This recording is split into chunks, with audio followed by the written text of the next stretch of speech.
ഏറ്റവും പ്രധാനപ്പെട്ടത് അമ്മ അല്പം നില മെച്ചപ്പെടുത്തിയിട്ടുണ്ട്, ആരോഗ്യനില അല്പം മെച്ചപ്പെടുത്തിയിട്ടുണ്ട് എന്നതാണ്. ഷമി പ്രതികരിച്ചു തുടങ്ങിയിരിക്കുന്നു മരുന്നുകളോട്. ഒപ്പം തന്നെ പോലീസിനോടാണ് ആദ്യ മൊഴി നൽകിയിരിക്കുന്നത് എന്നതാണ് മനസ്സിലാക്കുന്നത്. എന്തായാലും അത് കട്ടിലിൽ നിന്ന് വീണ് പരിക്കേറ്റു, ഡോക്ടറോടാണ് വെളിപ്പെടുത്തിയിരിക്കുന്നത്. കട്ടിലിൽ നിന്ന് വീണ് പരിക്കേറ്റു എന്ന്. ഇപ്പോൾ നടന്നിട്ടുള്ള സംഭവങ്ങൾ, അവരുടെ പ്രിയപ്പെട്ട 14 വയസ്സ് മാത്രം പ്രായമുള്ള ഇളയ കുട്ടിയെ ഉൾപ്പെടെ നഷ്ടപ്പെട്ട വിവരങ്ങളൊന്നും തന്നെ അവർ അറിഞ്ഞുപോലും ഉണ്ടാകില്ലായിരിക്കാം ഒരു പക്ഷേ. എന്തായാലും കട്ടിലിൽ നിന്ന് വീണ് പരിക്കേറ്റു എന്നതാണ് ഡോക്ടറോട് പറഞ്ഞിരിക്കുന്നത്. അഫാൻ നേരത്തെ സൗദി അറേബ്യയിൽ ഉണ്ടായതാണ് കൊണ്ടുവന്ന വിസിറ്റിങ്ങിന് വന്നു 6 മാസം കൊണ്ട് ഉണ്ടായി. അതിനുശേഷമാണ് ഇവിടുന്ന് പോകുന്ന സമയത്ത് അഫാൻ ആ രീതിയിൽ വല്ലതെന്തെങ്കിലും അല്ലല്ല, അങ്ങനെയുള്ള യാതൊരു പ്രശ്നം. സന്തോഷമായിട്ട് ഒരു വന്ന് സന്തോഷമായി തിരിച്ചു പോകുമ്പോൾ ചെയ്തു, അവർ പോവുകയും ചെയ്തു. ഈ അഫാനായിട്ട് നിങ്ങൾ ഇതിനു മുമ്പ് നേരത്തെ സംസാരിച്ചിട്ടുണ്ടോ? ഇന്നലെ എപ്പോഴെങ്കിലും ഞാനിപ്പോ ഒരാഴ്ച കഴക്കൂട്ട് ഒരു കമ്പനി ജോലിക്ക് പോകുന്നുണ്ടെന്ന് പറയുന്നു. അങ്ങനെ എപ്പോഴും കിട്ടാറുമില്ല. ഒരാഴ്ചക്ക് മുമ്പ് ഞാൻ വോയിസ് ഇട്ട് സംസാരിച്ചായിരുന്നു. ഈ അഫാന്റെ ജോലിയുമായിട്ട് ബന്ധപ്പെട്ട എന്തെങ്കിലും വിഷയങ്ങൾ ഉണ്ടായിട്ടുണ്ടോ? വിഷയങ്ങളും ഇല്ല, എല്ലാം സന്തോഷത്തോടെ കഴിഞ്ഞത്. എനിക്ക് കുറച്ച് ബാധ്യത ഉണ്ടായി. ആ ബാധ്യതയൊക്കെ നമ്മള് വീടും പേരുടെ മിക്കാനുള്ള ശ്രമത്തിൽ നടന്നുകൊണ്ടിരിക്കുകയായിരുന്നു. വിറ്റ് കടങ്ങൾ തീർക്കാനുള്ള ശ്രമത്തിലായിരുന്നു. അത് നടന്നില്ല. പിന്നെ എന്തുകൊണ്ട് സംഭവിച്ചെന്ന് വെച്ചാൽ എനിക്കറിയത്തില്ല. ഈ കുടുംബമായിട്ട് എപ്പോഴാണ് നിങ്ങൾ സംസാരിച്ചത്? ഇന്ന് വിളിച്ചിരുന്നോ? ഇന്ന് വിളിച്ചിട്ടില്ല. ഇന്ന് 2-3 ദിവസമായി വിളിച്ചിട്ട്. അപ്പോഴൊന്നും നേരത്തെ ഒന്നും ഇതുമായിട്ട് അങ്ങനെ എന്തെങ്കിലും വിഷയങ്ങളൊന്നും പറഞ്ഞിട്ടില്ല? അങ്ങനെ അവനെ കുറിച്ചുള്ള കാര്യങ്ങളൊന്നും പറഞ്ഞു. അവന് ബാക്കിനോട് ചോദിച്ചു പറഞ്ഞു തലയ്ക്ക് ഭ്രാന്താണെന്ന് ഇങ്ങനെ പറഞ്ഞു. വൈഫ് എന്റെ തലയ്ക്ക് ഭ്രാന്താണ്, ഭ്രാന്തത്തെ ആവശ്യമില്ലാത്ത കുറച്ച് കാര്യങ്ങളെന്നെ കുറിച്ച് ചീത്ത പോലെയൊക്കെ പറഞ്ഞു. അത് നിങ്ങൾ ഒരു വക്കാലേക്ക് ഞാൻ അവന് കുറച്ച് പൈസ കൊടുക്കണ്ട, അവനുമായിട്ട് ചാറ്റിങ് ഡാനിങ്ങായിട്ടൊക്കെ സംസാരിച്ചപ്പോ അതുപോലെ പറഞ്ഞു. അപ്പൊ അവര് ഞാൻ ചോദിച്ചു എന്താണ് ഇങ്ങനെ പറയാൻ കാര്യം വെച്ചാൽ അവന് തലയ്ക്ക് കാര്യം തലയ്ക്ക് ഭ്രാന്താണെന്ന് ഇങ്ങനെ പറഞ്ഞു. ഇങ്ങനെ പറഞ്ഞു. ഹലോ, ആയ മുകേഷ് ഷാദ മാധവ്. എത്ര പേര് അഫാന്റെ ഫാദർ പറഞ്ഞ് ശ്രദ്ധിച്ചോ ഇല്ലയോ എന്നറിയില്ല. അഫാനുമായിട്ട് സംസാരിച്ചിട്ട് ഏകദേശം ഒരാഴ്ചയോളമായി എന്നാണ് പറയുന്നത്. സാധാരണ ഒരു അച്ഛനും മകനും ആണെങ്കിൽ ഒരാഴ്ചയോളം വിളിക്കാതിരിക്കുമോ? ഇവിടെ അഫാന്റെ വാപ്പ പറയുന്നത് സാമ്പത്തികമായിട്ടുള്ള പ്രശ്നം മാത്രമേ ഉള്ളൂ എന്നാണ് പറയുന്നത്. പക്ഷേ അവന് ജോലി കിട്ടിയതിനു ശേഷം അധികം സംസാരിക്കാറില്ല, ഒരാഴ്ചയോളമായി ഞങ്ങൾ ഫോൺ ചെയ്തിട്ടെന്നും പറയുന്നുണ്ട്. ഇവിടെ വ്യക്തമാവുന്നത് അവർ തമ്മിലുള്ള അകൽച്ചയാണ് ഇവിടെ വ്യക്തമാവുന്നത്. അതായത് സാധാരണ രീതിയിൽ ചിന്തിച്ചു കഴിഞ്ഞാൽ 1-2 ദിവസമൊക്കെ വിളിക്കാതിരിക്കും. അതിനപ്പുറം ഇന്നത്തെ രീതിക്കനുസരിച്ചാണെങ്കിൽ എല്ലാവർക്കും ഫോണുണ്ട്. അതുകൊണ്ട് തന്നെ ഒരാഴ്ചയോളം വിളിച്ചില്ല എന്നൊക്കെ പറയുമ്പോൾ അവർ തമ്മിലുള്ള അകലം ആ വാപ്പയുടെ വാക്കിൽ നിന്ന് വ്യക്തമാണ്. അതുപോലെ തന്നെ ഉമ്മ പറയുന്നുണ്ട് ബാപ്പയെ തെറി വിളിച്ചെന്നും അതുപോലെ തന്നെ മോശം പദപ്രയോഗം നടത്തിയെന്നും ഒക്കെ പറയുന്നുണ്ട്. പക്ഷെ ഒരു കാര്യം കൂടി ഉമ്മ കൂട്ടിച്ചേർത്തു എന്ന് പറയുന്നുണ്ട്. അവന് തലയ്ക്ക് സുഖമില്ല എന്നുള്ള രീതിയിൽ അവന് വട്ടാണ് എന്നുള്ള രീതിയിൽ പറഞ്ഞു വെക്കുന്നുണ്ട്. എന്ന് കരുതി അവന് മാനസിക പ്രശ്നമുണ്ടെന്നും അതിൻ്റെ ഒരു അഡ്വാൻറ്റേജ് ലഭിക്കാൻ വേണ്ടിയാണോ എന്ന് കൂടി ചിന്തിക്കേണ്ടതുണ്ട്. എന്തുകൊണ്ടാണെന്ന് വെച്ചാൽ മകനെ സംരക്ഷിക്കുക എന്നുള്ള കാര്യം മാതാപിതാക്കൾക്കുള്ളതാണ്. അതിനൊരു ഉദാഹരണമാണ് അവൻ്റെ അമ്മ. അമ്മ ഇന്ന് ഡോക്ടറിനോട് പറഞ്ഞിരിക്കുന്നത് കട്ടിലിൽ നിന്നും താൻ വഴുതി വീണെന്നാണ് പറഞ്ഞിരിക്കുന്നത്. അതിലെന്തുമാത്രം സത്യമുണ്ടെന്ന് നമുക്ക് തെളിവുകളിൽ നിന്ന് അറിയാവുന്നതാണ്. അതുകൊണ്ട് തന്നെ ആ ഉമ്മ എന്തുകൊണ്ടായിരിക്കും അങ്ങനെ പറഞ്ഞതെന്ന് നമുക്ക് അനുമാനിക്കാൻ കഴിയുന്നതേ ഉള്ളൂ. കാരണം ആ ഉമ്മ അറിയുന്നില്ല തൻ്റെ 2ാമത്തെ മകനെ മൃഗീയമായി കൊലപ്പെടുത്തിയ വ്യക്തിയാണ് തൻ്റെ മൂത്ത മകനെന്ന്. അതുകൊണ്ടായിരിക്കും ചിലപ്പോൾ തനിക്ക് സംഭവിച്ചത് മറന്നുകൊണ്ട് ആ ഉമ്മ മൂത്ത മകനെ സപ്പോർട്ട് ചെയ്യുന്നത്. ആ അമ്മയ്ക്ക് ഉണ്ടായ വേദന മാത്രമേ അമ്മയ്ക്ക് മനസ്സിലാക്കുന്നുള്ളൂ. അമ്മയ്ക്കുണ്ടായിരുന്ന ഉറ്റവരും ഉടയവരും നഷ്ടപ്പെട്ടു പോയി എന്നുള്ള വിവരം ആ അമ്മ അറിയുന്നില്ല എന്ന് തന്നെയാണ് നമുക്ക് മനസ്സിലാക്കാൻ കഴിയുന്നത്. ഒരു നേരിയ ആശ്വാസം ഇപ്പോൾ ഈ ഗോകുലം ആശുപത്രിയിൽ ചികിത്സയിൽ കഴിയുന്ന ഈ പ്രതിയുടെ അമ്മ ഷമിക്ക് നേരിയ പുരോഗതി, ആരോഗ്യത്തിൽ നേരിയ പുരോഗതി ഉണ്ടെന്നുള്ളൊരു ആശ്വാസ വാർത്ത നമ്മൾ നേരത്തെ പങ്കുവച്ചത് തന്നെയാണ്. അമ്മ ഇപ്പോൾ ഡോക്ടറോട് ഉൾപ്പെടെ പ്രതികരിച്ചു തുടങ്ങിയിട്ട് കട്ടിൽ നിന്ന് വീണതാണ്, അങ്ങനെ പറ്റിയതാണ് എന്നാണ് പറഞ്ഞത്. കാരണം മകനും പറയുന്ന ബന്ധുക്കളൊക്കെയും നഷ്ടപ്പെട്ട വിവരം മകനെ മൃഗീയമായി നേരത്തെ സൂചിപ്പിച്ചതുപോലെ ഈ പറയുന്ന 13കാരന്റെ മുഖം കാണാൻ കഴിയാത്ത തരത്തിൽ വികൃതമാക്കിയ അവസ്ഥയിലായിരുന്നു ആ നരാധവൻ ആ ബാലനെ കൊലപ്പെടുത്തിയതെന്നുള്ളത് നമുക്ക് സമൂഹ മനസ്സാക്ഷിയെ ഞെട്ടിക്കുന്ന ഒരു വസ്തുതയാണ്.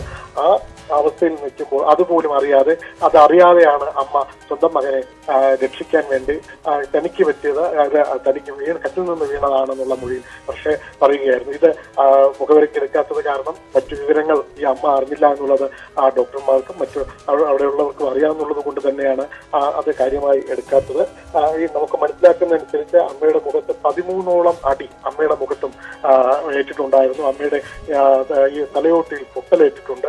പക്ഷേ തലയോട്ടി കുട്ടി മാറാത്ത കാരണം ഒരു സർജറിയുടെ ആവശ്യമില്ല എന്നുള്ളതാണ് ഇപ്പോൾ പ്രാഥമികമായി നമുക്ക് അറിയാൻ കഴിയുന്നത്. ഈ സമയത്ത് പലരും വേണമെങ്കിൽ പറയും അവന് മാനസികമായിട്ട് എന്തോ കുഴപ്പമുണ്ടെന്ന്. അപ്പോൾ തന്നെ അവന് കേസിൽ നിന്ന് രക്ഷപ്പെടാനുള്ള കാര്യങ്ങൾ ആളുകൾ എറിഞ്ഞിട്ട് കൊടുക്കുകയാണ്. മാനസിക രോഗിയാണ്, അതുകൊണ്ട് തന്നെ മാനസിക പ്രശ്നം ഉണ്ടായതുകൊണ്ടാണ് ഇതെല്ലാം ചെയ്തത് എന്ന് വരുത്തി തീർത്താൽ അവന് ഈസിയായിട്ട് ഇറങ്ങി നടക്കാം.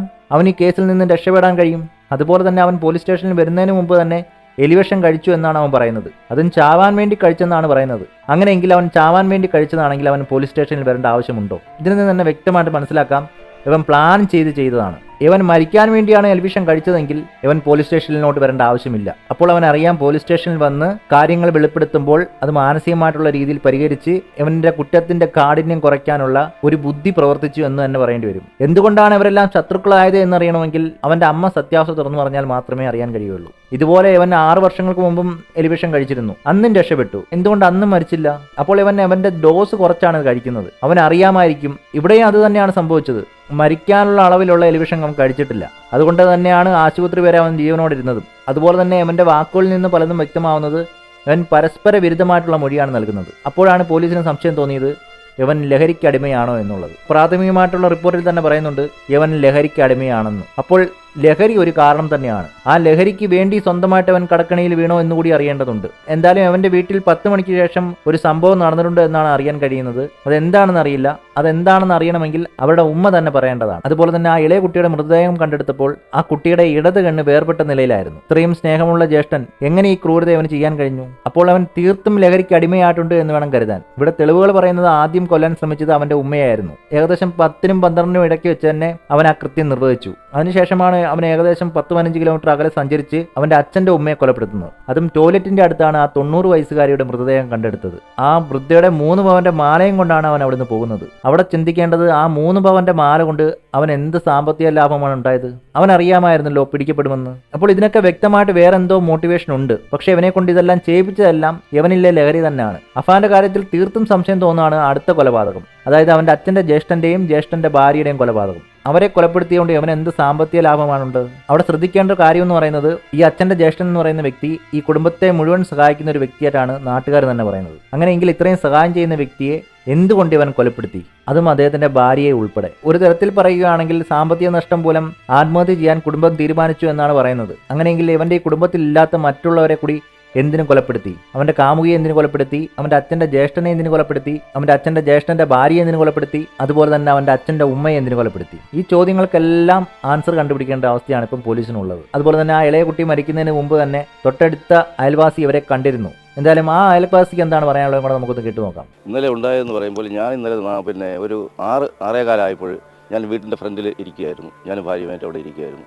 അപ്പോഴിവിടെ ഈ ഒരു സൗണ്ട് കേൾക്കും, ഗേറ്റിൻ്റെ ഒരു സൗണ്ട് കേൾക്കും. സൗണ്ട് കേട്ടപ്പോൾ ഞാൻ ഓടി വന്നപ്പോൾ പോലീസുകാരാണ് പൂട്ട് പൊളിക്കുന്നതായിട്ടാണ് കാണുന്നത്. പൂട്ട് പൊളിച്ച് എന്നിട്ട് അകത്ത് കയറി മുന്നോട്ട് അടുക്കള ഭാഗത്തെത്തിയപ്പോൾ ഗ്യാസ് തുറന്നു വിട്ട് ഗ്യാസിൻ്റെ സ്മെല്ലുണ്ടായിരുന്നു. അതുകൊണ്ട് കൂടുതൽ അങ്ങോട്ട് അടുക്കരുതെന്ന് പോലീസ് പ്രത്യേകം പറഞ്ഞു. എന്നിട്ട് അവിടെ അതിനകത്ത് തന്നെ പോലീസുകാർ കയറിയപ്പോൾ ഞാനും കൂടെ കയറി. ഗ്യാസിൻ്റെ കണക്ഷൻ അപ്പോഴും തന്നെ ഓഫ് ചെയ്തിട്ട് അകത്ത് കയറി ഹാളിൽ നോക്കുമ്പോൾ ഈ ഇളയ കുട്ടി ഈ രക്തത്തിൽ കുളിച്ച് കമഴ്ന്ന് കിടക്കുന്നതായിട്ടാണ് കാണുന്നത്. അപ്പോൾ ഉമ്മ അന്വേഷിച്ചപ്പോൾ അകത്തുണ്ട് എന്ന് ഒരു സംശയം വന്നു. അരമണിക്കൂറോളം എടുത്തു ഈ ഡോറ് ബ്രേക്ക് ചെയ്ത് അകത്ത് കയറാൻ.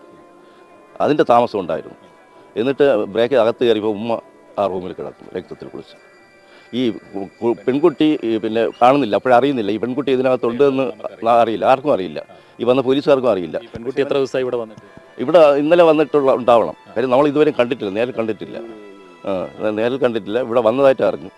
പിന്നെ ഇത് പോലീസ് സ്റ്റേഷനിൽ ഇവൻ പറയുന്നു 3 പേരെ ഞാൻ അതിനകത്ത് പിന്നെ കൊന്നിട്ടിട്ടുണ്ട് എന്ന് പറഞ്ഞു. എന്നിട്ട് നമുക്ക് മനസ്സിലാവുന്നില്ല ഈ 3ാമത്തെ ആൾ ആരാണെന്ന് നമുക്ക് മനസ്സിലാവുന്നില്ല. ഈ വീട്ടിൽ ഇവർ 2 പേരുള്ളതെന്നാണ് നമ്മുടെ വിശ്വാസം. അതായത് ഈ 2 പേരെ കണ്ടതിന് ശേഷം വീണ്ടും പോലീസുകാർ പറയുന്നു ഇവിടെ ഇനി ഒരാളും കൂടെ ഉണ്ട് എന്ന് പറഞ്ഞു. എന്നിട്ട് വീണ്ടും പിന്നെ അവിടെ പരിശോധിക്കുമ്പോഴാണ് ഈ 3ാമത്തെ ഈ പെൺകുട്ടി അവിടെ ഉണ്ടായിരുന്നു. അവിടെ ഈ വൈകിട്ട് സ്കൂള് കുട്ടി ഇവിടെ വന്നപ്പോൾ നിങ്ങളൊക്കെ ഉണ്ടായിരുന്നു? ഇവിടെ ഉണ്ടായിരുന്നു. ഞാൻ പള്ളിയിൽ പോയിട്ട് വരുമ്പോൾ കുട്ടി ഇവിടെ നിൽക്കുന്നു. എന്നെ കണ്ട് വിഷയം ചെയ്തു. എന്നിട്ടാണ് അടുത്ത വീട്ടിൽ ചെന്നിട്ട് ഉമ്മയെ വിളിച്ചിട്ട് ഉമ്മ എടുക്കുന്നില്ല, ഫോൺ പിന്നെ വിളിച്ച് കേൾക്കുന്നില്ല എന്ന് പറഞ്ഞു. ഈ ഗേറ്റൊക്കെ പൂട്ടിയിട്ടൊക്കെയാണ്. അപ്പോൾ ഇവൻ 2 കൃത്യങ്ങൾ ചെയ്തിട്ട് ഗേറ്റ് പൂട്ടിയിട്ട് പുറത്തു പോയിട്ടാണ് ഈ കുട്ടി വിളിക്കുമ്പോൾ ഞാൻ കുറ്റുമുട്ടിൽ എത്തിയിട്ടുണ്ട്. അതായത് ഉമ്മയുടെ ഫോണിലേക്ക് വിളിച്ചപ്പോൾ ഇവനാണ് ഫോൺ എടുത്തത്. ഇവൻ ഫോൺ എടുത്തിട്ട് ഞാൻ ഇവിടെ അടുത്ത് കുറ്റുമുട്ടിൽ എത്തിയിട്ടുണ്ട്, ഞാൻ വരുന്നു, നീ ഇവിടെ വെയിറ്റ്, ഞാൻ വരുന്നു എന്ന് പറഞ്ഞു. ഈ വന്ന ശേഷം ഈ കുട്ടിയെ വിളിച്ചുകൊണ്ട് പോയി ഗേറ്റ് പൂട്ട് തുറന്നു അകത്ത് കയറി. പിന്നീടുള്ള കാര്യം ആർക്കും അറിയില്ല, കണ്ടിട്ടില്ല. എല്ലാവരും ധരിച്ചത് അനുജനുമായി ചേട്ടൻ പോയി.